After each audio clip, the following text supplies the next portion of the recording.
Hello, everyone. Welcome back to my podcast. My name is Brittany Simon. In today's podcast, thanks to a bunch of questions I got from you guys via chat, I'm going to go ahead and cover sort of how to be neurodivergent and how to build off a good foundation into a future where you want to go to the next level, but you don't want to abandon everything you've built prior.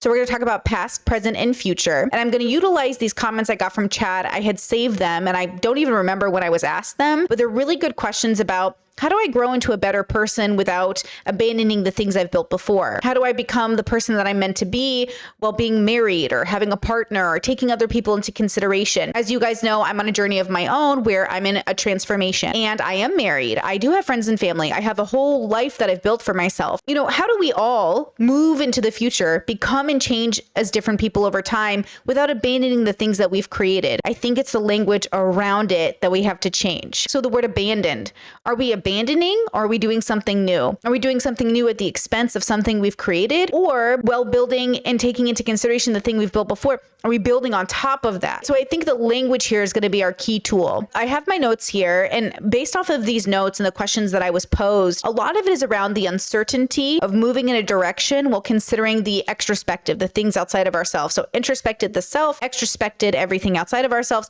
The extrospection is really difficult here because you have to consider other people, but not at the expense of yourself. And the introspection is considering yourself, but not at the expense of other people, especially if you're kind of a nomadic person, but you have some sort of a community you come back to. It's going to be very different versus a community person who is ingrained, who the community relies on, who is there weekly, daily. You might have a much harder time sort of knowing how to detach. So you're really going to first have to, identify yourself. Are you nomadic or are you a community member? I'm a nomad. So I have a very nomadic life. My partner and I have a life together, the two of us and our cat. There's Indiana Jones sleeping on the bed right now. We aren't a part of a community, though we have communities. So our communities don't rely on us. We don't have to be somewhere weekly or monthly to help move the community forward. We have game nights and group events and people who rely on us to show up, but not in a community sense, more like a hobby sense. And I think we need to really categorize ourselves appropriately here, especially as neurodivergent people. We have to remember that the way we form relationships and friendships, the way we participate in community might be different than the neurotypical. So I don't know what the neurotypicals are doing because I've never been one of those, but the neurodivergence, the way we form communities can be really just built off something casual like a hobby, but can still feel very important. So when we move on from a hobby, it can feel like an abandonment, or rather, and I think this is the language tool we're going to use today, instead of abandoning, growing and moving on to something new. I always use the example of imagine you're friends with somebody because you guys play Pokemon every week. And then you want to play Magic the Gathering, therefore changing the friend group, changing the hobby, changing the aesthetic. And the friend you played Pokemon with is like, hey, but you play cards with me and I see you every Saturday and now you're changing it on me, but you're ready for something new. The dilemma here is going to be making people feel loved and secure in your growth, while examining and acknowledging that sometimes people can't come with you, and or those people also have to celebrate your growth. Those people also have to be mature enough and wise enough to see that you're ready to move on. And that's beautiful. I think one of our greatest fears in life is like that rejection, right? That rejection feeling, facing somebody we love in a relationship with, are friends with, work with, and explaining to them that you're ready to move on.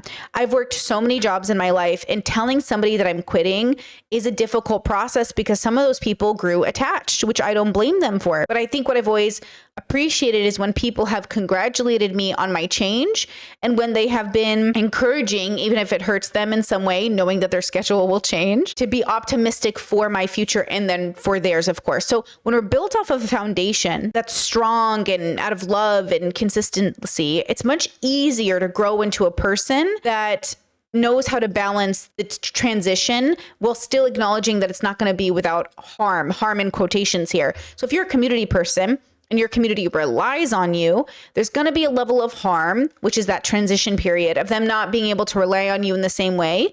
But that doesn't mean you're abandoning them in that bad way, meaning like you're leaving them high and dry, you're leaving last minute, you're not acknowledging the impact on the community, right? There's a difference here. It's all about how you go into it. Is it out of bitterness or out of love of growth? Now, let's say on another end of it, you're more nomadic and you're growing in a direction. It might be a little easier and a little tougher sometimes to have people process you correctly, but really this is about how you're processing yourself. So I always say, even though I'm married, I'm on a different journey than my partner in a sense, even though we're always on the same page in terms of our relationship. And that's because we're two whole people married. We're not two halves of a whole. It's a cute saying and I love the romance of it, but we're not two halves of a whole. We are two whole people that are married.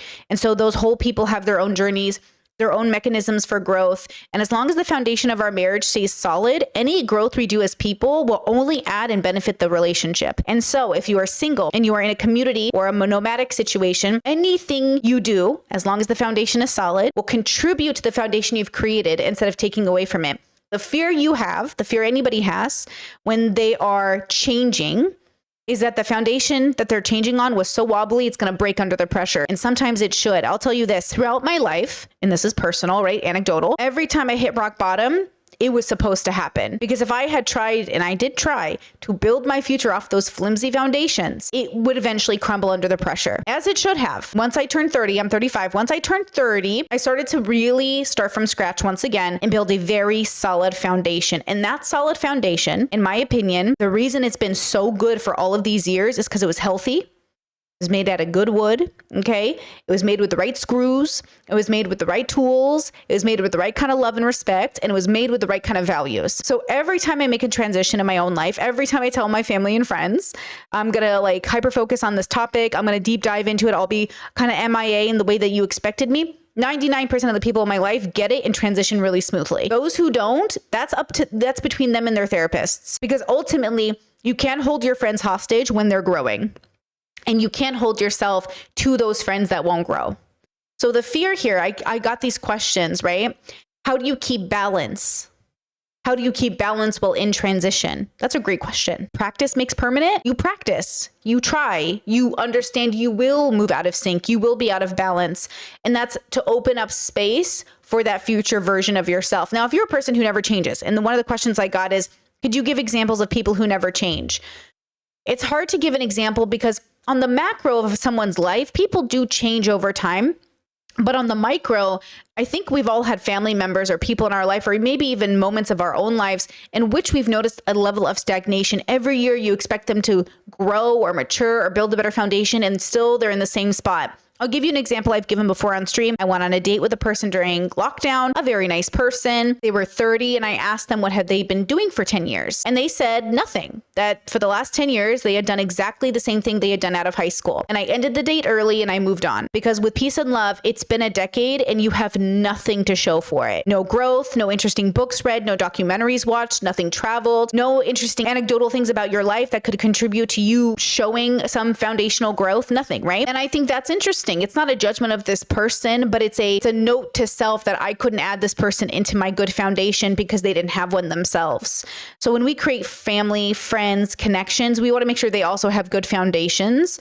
And it's hard to see it because you always want to have faith in people. But over time, you will learn because you'll use yourself as an example. Is your foundation a good? Do other people have similar foundations? Birds of a feather flock together. But also, it takes time to really move people out of your life who made friends with you because of a version of yourself. So when you change, your friends should also change. Not because you're forcing them to go on the same journey, but because now you're going to be birds of a feather flock together. You're going to have more people around you that are different. Now, some of us were born into religious families like me, who's queer and neurodivergent, all these things. I can't just get rid of my family, but even still, I'm open with boundaries. I can create space between us that's a little bit more than they're used to, but also necessary, because their foundations, they're not solid enough for my reality, right? My foundation's not solid enough for their reality. We live in two different realities, same planet, different realities, right? And so we have to make sure that we, with love and care, remove ourselves as time goes on from the people whose foundations are so different from ours that they're going to keep us stagnant if we stay too attached. It's not to reject them as a consciousness. It's to give them an opportunity to grow in a direction that makes sense for them while you grow in a direction that makes sense for you. So this is the difference between the internal self-motivation and the external motivation. So the thing outside of yourself, a lot of communities are built off externalizing, and a lot of nomadic relationships are built off internalizing. So this is why I say you have to know which category are you in. Are you an externalizing person or internalizing person? And it's all about the person you are in the moment. I used to be a very externalized person. I used to be very community focused. I used to do a lot of of community-based activities. My life revolved around the community. And now my life revolves around my nomadic life, my individual life, my sort of relationship with self, right? And so much of our learning happens with how we consume. So if you're consuming a community that, because of the way that they're playing in the world, the way the bubble works in their reality, they can't grow, and the community might be growing within the bubble, but maybe never outside of it. And then if you're a nomad, you have a much better opportunity to grow outside of the bubble because you have no constraints except your own limitations than when you're growing in the bubble. Does that make sense? So the reason we pop bubbles is to give our individual self an opportunity to grow past it, but also respecting the fact that some people grow just within their bubble, right? So if you're, let's say really quick examples, like you grow up in a religious home, instead of growing more pious and religious, you grow outside of the bubble and you pop the religious bubble into a different mode of spirituality, or maybe even outside of a mode of spirituality altogether, right?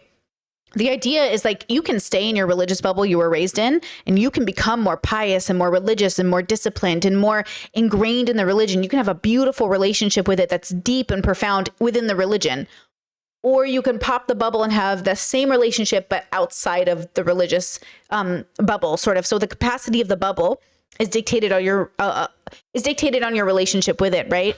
And then you go and you form your own bubble. That's kind of the point. Okay. Next question says, at some point, can you make a podcast about how you manage detachment from this current version of yourself while also doing life with a partner? So back to what I said earlier, 2 individuals, not 2 halves, and we have a life together. Our life together is kind of one thing of its own. I am one thing, he is one thing, and we balance all 3 of these things, kind of like the Trinity, the Holy Trinity, shout out. Okay. You're connecting 3 things in one. We're all these things at the same time, and we're all one, but we're all separate. Ooh, look at me throw back to the Catholicism. Does that kind of make sense for my non-Catholic people?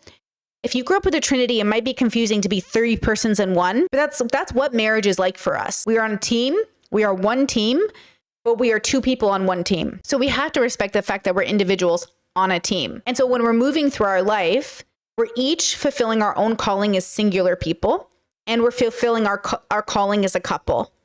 And those are 2 different things working in conjunction, working together, right? They overlap. So creating that balance, or allowing yourself an opportunity to see those things, you have to be able to be multifaceted and to acknowledge you're multifaceted. Everybody's multifaceted. But do you know that? Do you know you're multifaceted? And that's the hard part. So another question I got in relation to this is, like I said earlier, examples of people who don't change. People who don't change are less multifaceted than people who do, or they refuse to see how they're multifaceted.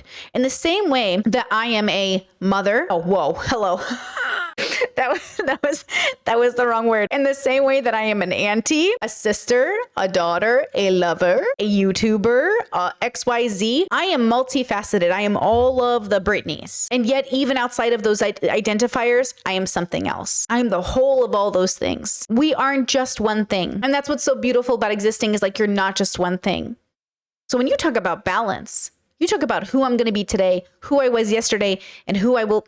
Girls, you have to respect, show honor to, and really understand how deeply profound it is that you are multifaceted, that you are many things at one time, that you are in this moment and you will be in another moment tomorrow, that the person that you are today, if you are on the right journey, won't be the person you are in 4 years, but she will be built off the foundation of who you are today. And that's why we have to honor the present, because she is the future. And we have to honor the past because she is the reason we could be the present. And so at the end of the day, you're always creating that symbiotic relationship, that balance between the 3 of you. 3 persons in one. Oh, girls, how did the Trinity get so locked into this podcast? 3 persons in one. Am I past, present, and future? Don't live in the past, but respect her for doing the work. Honor the present by enjoying every second of it. And respect the fact that one day, and accept the fact that one day you will be different, and do the work for that person. I could have been me today without the Brittany 10 years ago. And the Brittany 10 years from now can't be her without me doing the work now. I think sometimes in life, and this is depicted in film a lot, this is depicted in books, people don't know how to live in the present, respect the past, or look forward to the future without the fear and anxiety that they're doing something wrong. Now, if you're really out of sync with yourself, you might have anxiety about it. But also, if you're like me and you just suffer from anxiety in general, it could just be a part of that neurodivergent relationship and experience you're having where it's basically an intrusive thought. So then the question is this my intrusive thought, or is this the data that I'm actually reviewing? Your life is data. So you must look at your life and parse out the details to properly categorize where everything goes and to make sure you're fulfilling the obligation you have to yourself within your values to build off that foundation you've created. So if you're reading the data back and you are getting, the message that something's wrong, fix it. If you're having intrusive thoughts of anxiety, acknowledge what they are, but put them in their place. They're not good data, okay? Good data gives you a solution or a problem to solve, right? Bad data is just in the way like dust. Dust it off, put it in its place, move on. I don't pay attention to intrusive thoughts. I don't let my anxiety contribute to what I would call good data. I let good data contribute to anything that allows me to build towards the future. This is dictated on my biological experience. So first and foremost, you first should identify that Brittany, and many of you in my audience, you are a high masking, very efficient, work focused, goal focused, independent person who's aiming to acknowledge neurodivergency in their life while not letting it be the reason they don't get to do the things they want to do. And so when you see a problem, you see an opportunity to be great at the game. When someone else sees a problem, they see it as another reason they're never going to be good at the game. If you're a person who sees a problem and it feels like, this is why I'm never going to be good at the game, I don't know how to help you except to say to go to therapy, because I think therapy helps you understand you can be good at the game. Therapy teaches your brain to rework your insecurities so you can get to this point, which is, okay, now I know I can do it. The question is how? Because without therapy, I also was like, sure, I was going to pass away. I was sure I wasn't going to make it. I was sure I was going to end early. I was sure my life would never be good. Then I got therapy. So tool worked for me. I hope it works for you.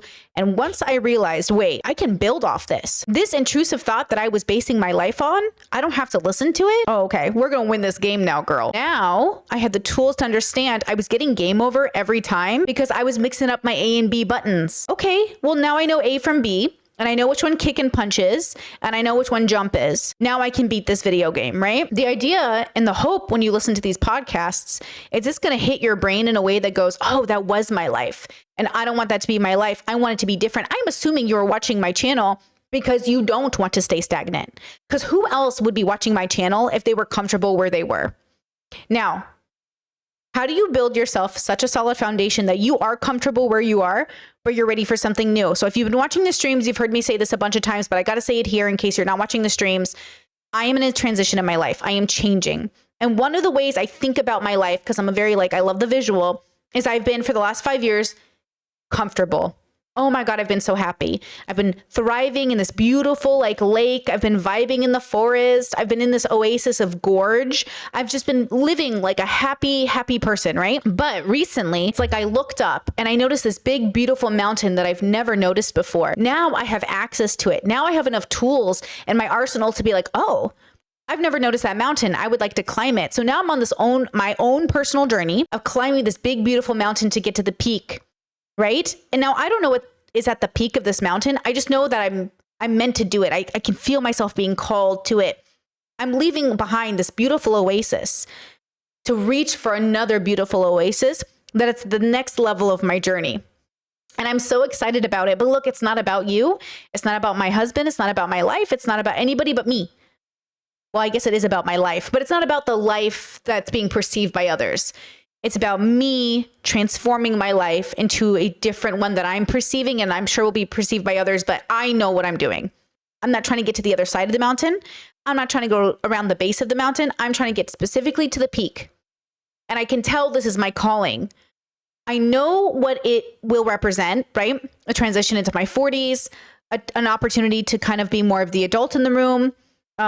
Me becoming the rich Auntie Brittany, so my nieces and nephews can rebel in their teens and come see me, where I live. I know all of this is a representation of my transition to my next stage of being, but it's built off a very solid foundation. And so if you're watching my channel and you're listening to my podcast, I'm assuming that you might be at this stage as well, where you're kind of ready to get to the next stage, but see how it's about you? It's not about the world. So when we keep in balance with the world, we're keeping in balance with our values, and we're updating the world about them if they need to, but we're also not going to stop and wait for them either. If we all waited for the world to catch up, girl, we wouldn't discover nothing. We can't wait for the world because the world moves too slow because they move in a group, which is beautiful. The I moves faster than the we, but the I's inspire the we's to move faster. The I's, the nomads, the inventors, the researchers, the nerds who spend all their time reading while everybody else makes fun of them, they are the ones who change the world.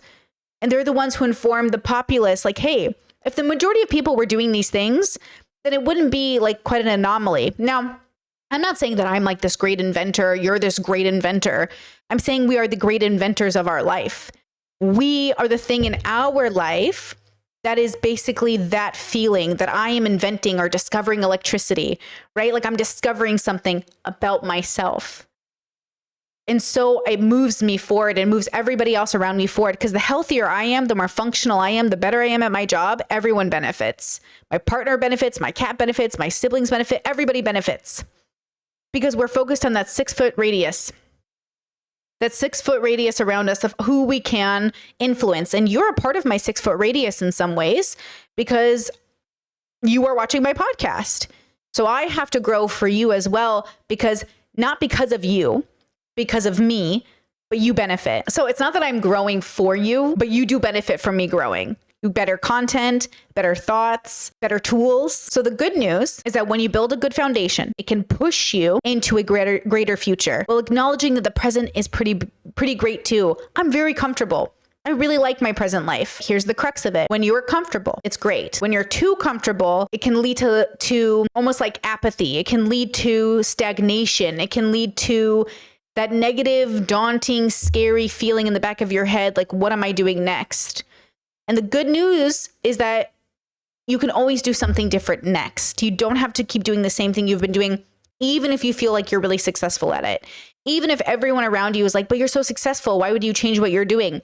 Don't change, meaning go back to rock bottom. Build off the foundation you've already created. And that's the difference. We are not destroying anything we've built. We are simply building more. One last topic that I think we should cover in a little bit more detail is the idea of a person who doesn't change over time. And I think that you probably will be able to relate to this if you have certain parents or elders in your communities and you notice them stagnating. You look at the elders in your communities and you say to yourself, why aren't you updating? Why aren't you keeping up? Why aren't you changing your ways? How has it been 50 years and you still have the same bad habits? And learn from them that they are somebody in the story. And if you don't want to be like them, change your future, change your present. It won't happen overnight and it might take a long time, but you can change it. And this is what breaking generational curses is about. It's looking at your lineage, your family, your friends, your neighborhood, and realizing like, I don't want to be that person in the story. So many people will come back into your life from the past. Think about like Facebook groups, or you hear your family say, so-and-so reached out to the church banquet and oh my gosh, they're still the same. You are the child, most likely, who will not have that story. Honestly, if you're in my audience, you're probably the kid whose parent is always like, oh, you know them, they're doing something new right now. They're on a new adventure. They have a new hobby. They have a new job. You know, who knows? They have a new gender. You know what I mean? And the good news is that is who you are in the story, ever changing, ever growing, regardless of how people perceive you as flip-floppy or never growing. You know if you're growing. And sometimes to other people, it looks like you are never deciding who you are, because for them, stagnation looks like knowing who they are. But for you, knowing who you are is allowing yourself to change over time. And at the same time, and this is the key, this is something I've realized in my own life, I change all the time, but I'll always be Brittany. That core person, that coreness, that core energy I have within me, she'll always be the same. But it will look different to others, and it will feel different to myself. But I know who I am, and I've been the same person my whole life. Even when I've changed and continue to change, I will be the same person. I just will be a growing, wiser, more mature version of myself. And pay attention to the people around you. And you tell me, How much of a growing, more mature, more thoughtful person have they become as they've aged? For some people, it's not very much. For others, it's some. And for others, it's so much. And the question is, which one do you want to be? You can be anyone you want in the story. Seek out your joy, find the balance within, be open to the change, and also be thankful for the past because you couldn't be here without it. Okay? And I know the feedback you're going to get from your communities might be harsh, might feel alienating. It might feel like they're looking at you like you're the weird one. Girl, okay? If you're neurodivergent, mentally ill, queer, whatever, you are the minority. Embrace it and win the game anyways. Because you are playing one with far less players and a much greater chance of winning. You have a much greater chance of winning. And that is having a solid relationship with yourself. So you can accept the world as it is. So you can have a good relationship with that as well. All right. Let me know if you have questions or comments so I can continue making podcasts based off those questions and comments because I want to give you what you need. Thank you to the person who wrote all these comments. Very useful, very interesting, very cutesy, very demure. I will see you guys next week. Have a good day. Bye. Stuck in my head, in real life while in bed, my belly's being fed and I'm okay. I'm just fine, yet all I do is whine. Not to you in my mind, cause I know I don't make sense. I've been nothing but blessed, so why's my life a mess? Please tell me, cause I'm sick of thinking. Yeah, I'm sick of reaching out for the truth and living life as a fool. Done.